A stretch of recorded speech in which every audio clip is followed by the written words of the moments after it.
Berdoa selesai.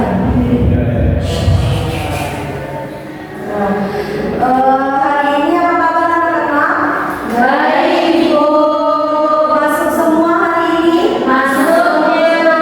Oke, baiklah. Di sini materi hari ini kita tentang teks narasi ya. Ya, Ibu.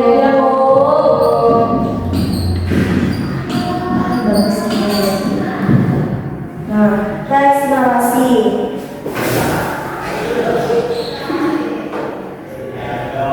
Nah, di sini ada pengertiannya. Apa kalian tahu pengertian teks narasi apa? Ya, apa? Teks narasi itu adalah teks yang menceritakan suatu peristiwa secara runtut dan kronologis, Bu. Oke, bagus sekali. Pintar sekali ya.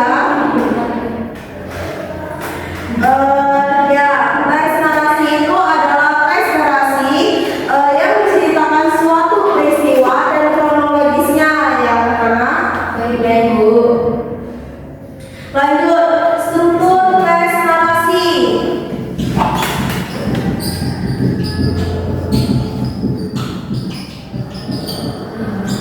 Nah, yang pertama apa anak-anak?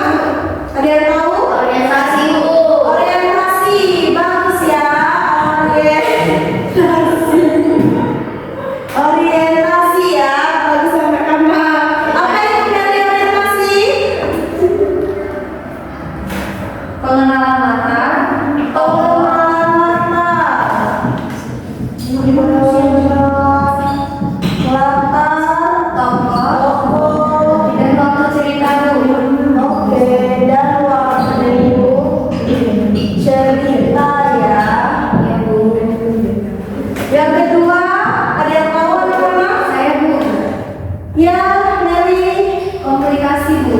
komplikasi. Komplikasi. Apa itu komplikasi? Puncak masalah, Bu. Puncak masalah ya. Puncak yang bermasalahkan. Dasar cerita tersebut. Dan permasalahan ya. Ya, Bu. Yang ketiga apa? Ada yang tahu? Klimaks, Bu. Klimaks. Resolusi. Ya. Oke, yang ketiga apa anak-anak? Resolusi, Bu. Bagus ya, resolusi. Resolusi itu apa? Penyelesaian masalah. Oke, penyelesaian masalah ya. Ya, Bu.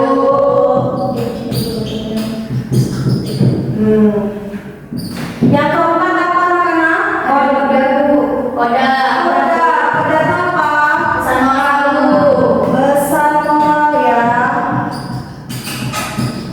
Nah, baiklah. Struktur teks narasi ini anak-anak, yang pertama itu orientasi, adalah pengenalan latar, tokoh, dan waktu cerita.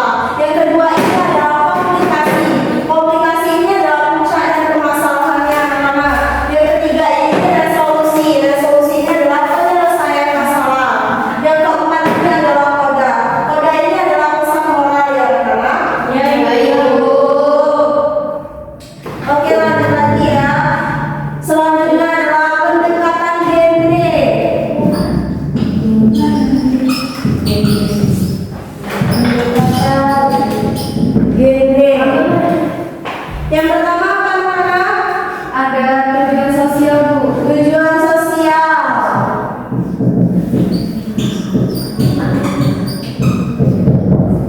Apa tujuan sosialnya? Itu setiap teks memiliki tujuan sosial untuk menghibur, mendeskripsikan, dan menjelaskan, Bu. Oke, menghibur atau deskripsikan. Apalagi? Dan menjelaskan, Bu. Menjelaskan. Yang kedua, Ada struktur generik, Bu. apa? Struktur generik, Bu. Genetik ya? Ya, Bu. Apa itu genetik? Pola organisasi teks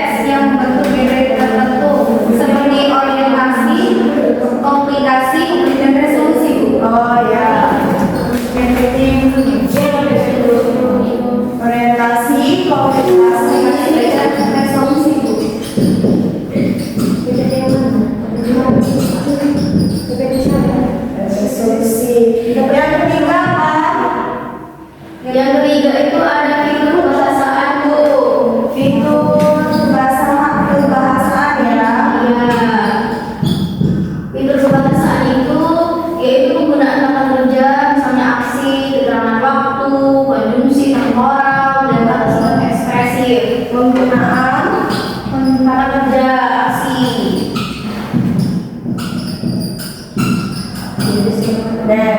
Baiklah, pendekatan genre ini yang pertama adalah tujuan sosial, menghibur atau deskripsikan, menjelaskan. Yang kedua itu adalah struktur genetik, yaitu adalah orientasi, komunikasi, dan resolusi. Yang ketiga itu adalah fitur kebahasaan, penggunaan kata, kerja, dan aksi ya. Ya, Bu. Dah.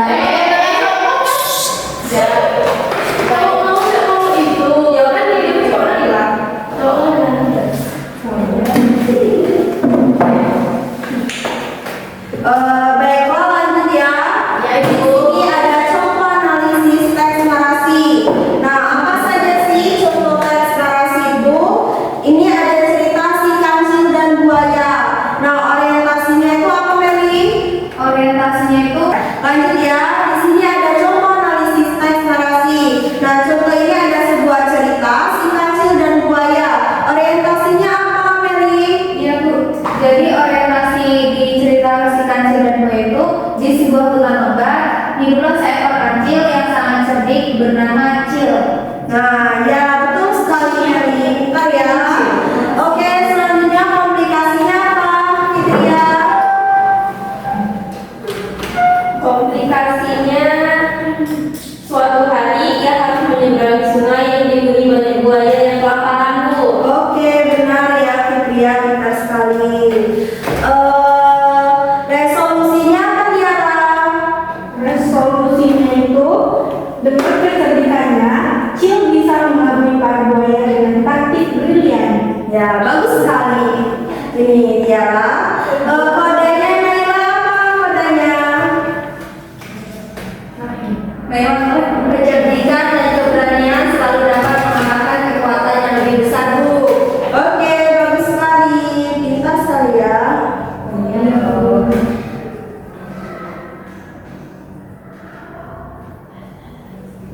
Baiklah, di sini Ibu mau Fitria maju membacakan sebuah cerita dongeng Princess Aurora ya. Coba Fitria maju. Dari sisi kedua,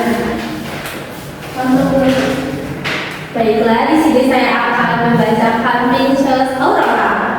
Pada zaman dahulu, di sebuah kerajaan yang damai, hiduplah seorang putri cantik bernama Aurora.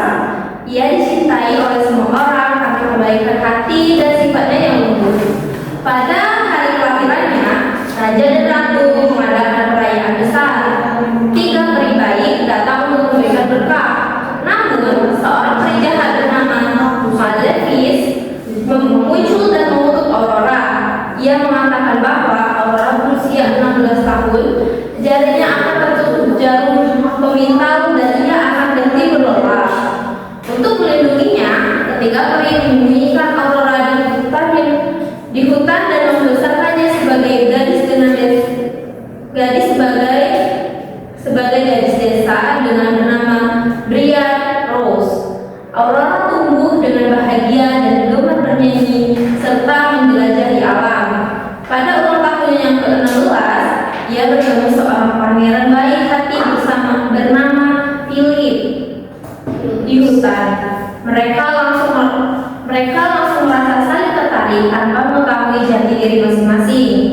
Sayangnya, Malefic menemukan Aurora dan membawanya menyentuh alam pemintal.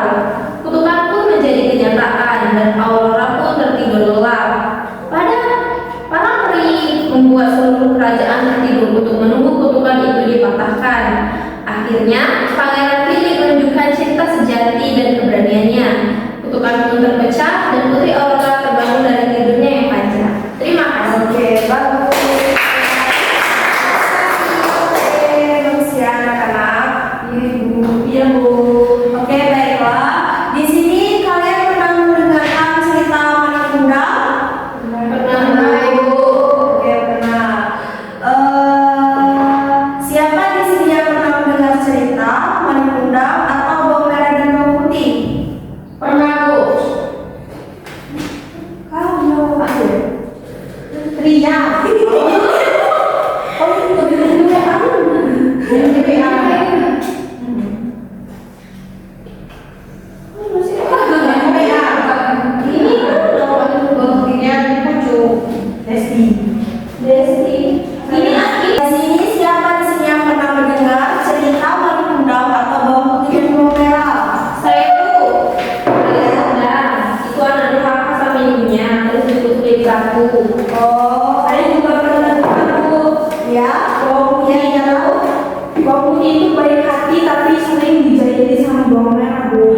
Bagus sekali. Nah, cerita-cerita seperti itu tuh termasuk ke dalam jenis-jenis teks tersebut, teks narasi ya.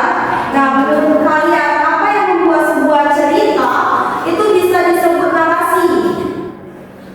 Yang pertamanya itu pastinya ada tokohnya Bu, terus ada alur ceritanya dari awal sampai akhir. Ya, tepat sekali Nadine. Itu ada tokoh dan urutan peristiwa.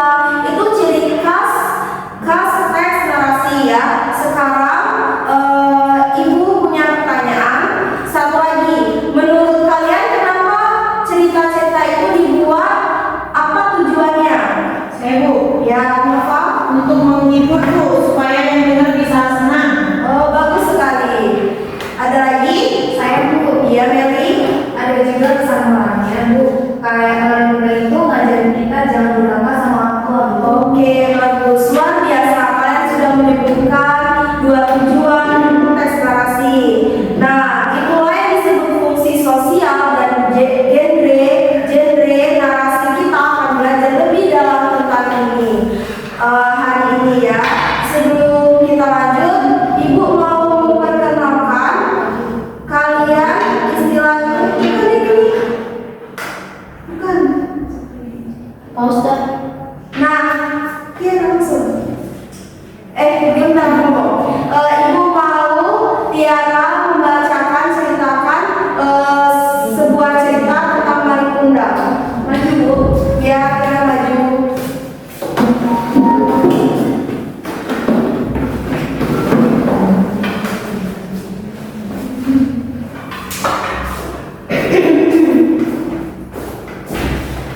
Izin ya Bu. Iya, Tiara. Jadi cerita maling kundang pada zaman dahulu di sebuah desa nelayan di pesisir Sumatera Barat hiduplah seorang anak bernama Maling Kundang bersama ibunya. Mereka hidup sangat miskin. Ibunya Maling bekerja keras setiap hari mencuci dan mengurus rumah demi menghidupi anaknya yang ia cintai setulus hati. Suatu hari, Maling bertekad merantau ke negeri seberang untuk mengubah nasibnya. Dengan senang hati, sang ibu mengizinkan Maling segera pergi dan berpesan, "Pergilah nak, jangan pernah lupakan ibu." Lalu bertahun-tahun berlalu, Maling berhasil menjadi saudagar yang kaya-kaya. Ia menikahi seorang putri bangsawan yang cantik jelita, dan keberhasilannya membuat Maling lupa diri. Suatu ketika, kapal megah milik Maling merapat ke kampung halamannya.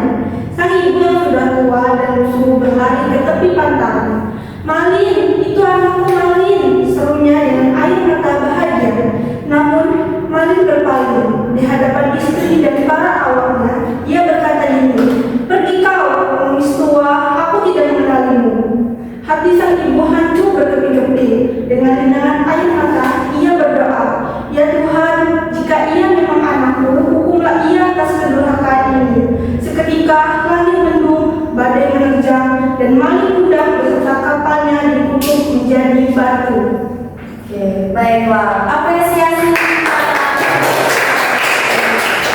Silakan dulu.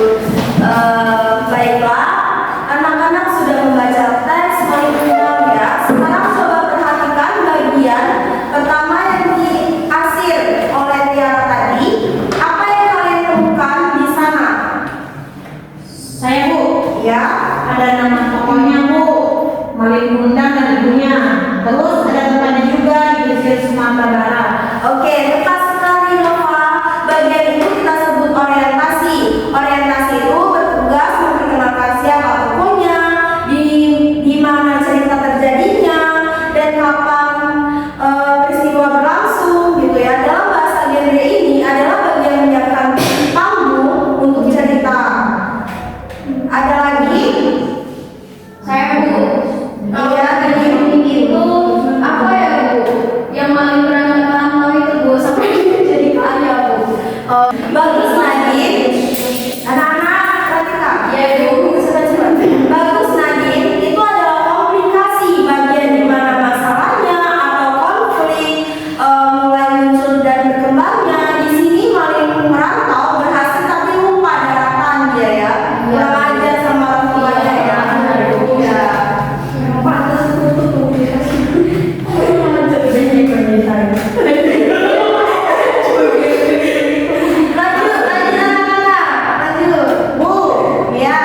berarti bagian paling dramatis waktu Malin Kundang menolak ibunya ya, itu masuk komplikasi juga. Iya, itu komunikasi, itu titik ketegangan tertingginya. Lalu setelah itu ada resolusi, penyelesaian konflik, yaitu Malin Kundang dikutuk ya menjadi batu ya anak-anak.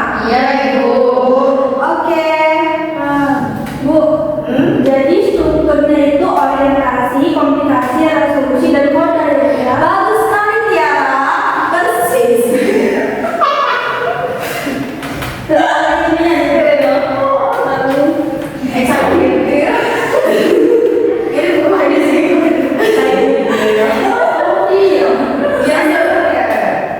Bagus sekali Tiara, persis ya. Dan ingat, modal bersifat orientasi, operasional. Tidak semua cerita itu memiliki narasi, punya koda secara eksplisit ya. Tapi pesan moral tetap terasa dan keseluruhan cerita. Oke, baiklah. Di sini ibu ingin ibu di sini ingin memberikan tugas satu persatu dan kalian diskusikan di rumah ya. Kalian membuat contoh teks narasi cerita ya, seperti dongeng atau cerita